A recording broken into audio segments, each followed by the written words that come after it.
Friends, मैं आप लोगों को यूपीवी मैथ का बहुत इंपॉर्टेंट क्वेश्चन बताने जा रहा हूँ। क्वेश्चन नंबर 15 है कि 15 के दो गुणजों का एलसीएम 1200 है। यदि पहली संख्या 75 है तो निम्नलिखित में से दूसरी संख्या कौन सी होगी। ये आपको 4 ऑप्शन दिया गया है। देखिए, मैं आपको इसका सॉल्यूशन बताता हूँ। मैं आपको एक ऐसा ट्रिक बता दूंगा जो आप इजीली तरीके से एग्जाम में 5 सेकंड के अंदर सॉल्यूशन बता सकते हैं। देखिए, लिखा है कि 15 के दो गुणजों का एलसीएम क्या है, 1200 है। मैं हल में लिख लिया हूँ कि 15 के दो गुणजों का एलसीएम 1200 है। आपको मैं बता दूँ कि जो भी चीज़ का एलसीएम निकालते हैं वह नंबर क्या करता है, अपने एलसीएम को डिवाइड करता है। तो यहाँ मैं लिख दिया हूँ कि प्रत्येक गुण जो होता है 1200 को डिवाइड करेगा।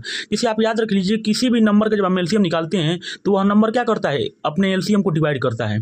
तो मान लीजिए कि 15 के दो गुणज, उसमें से पहली संख्या 75 दे दिया है और पूछ रहा है दूसरी संख्या। तो दूसरी संख्या इसी चारों में से कोई एक हुई ना। तो इस चारों में से चारों को डिवाइड कीजिए 1200 में, और देखिए कौन सा ऐसा ऑप्शन है जो 1200 को पूरा पूरा डिवाइड करता है, वहीं आपका सॉल्यूशन हो जाएगा। आप याद रखिए कि जिस नंबर का हम एलसीएम निकालते हैं वह नंबर एलसीएम को डिवाइड करता है।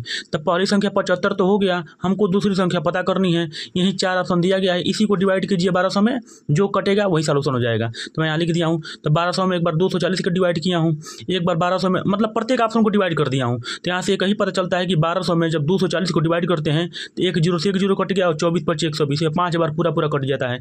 आप देखिए कि बी सी डी ऑप्शन कोई ऐसा ऑप्शन नहीं है जो 1200 को डिवाइड कर दें। आप देखिए 290 से डिवाइड करेंगे तो एक जीरो से एक जीरो कट गया, बट 29 से 120 डिवाइड कभी नहीं होता है।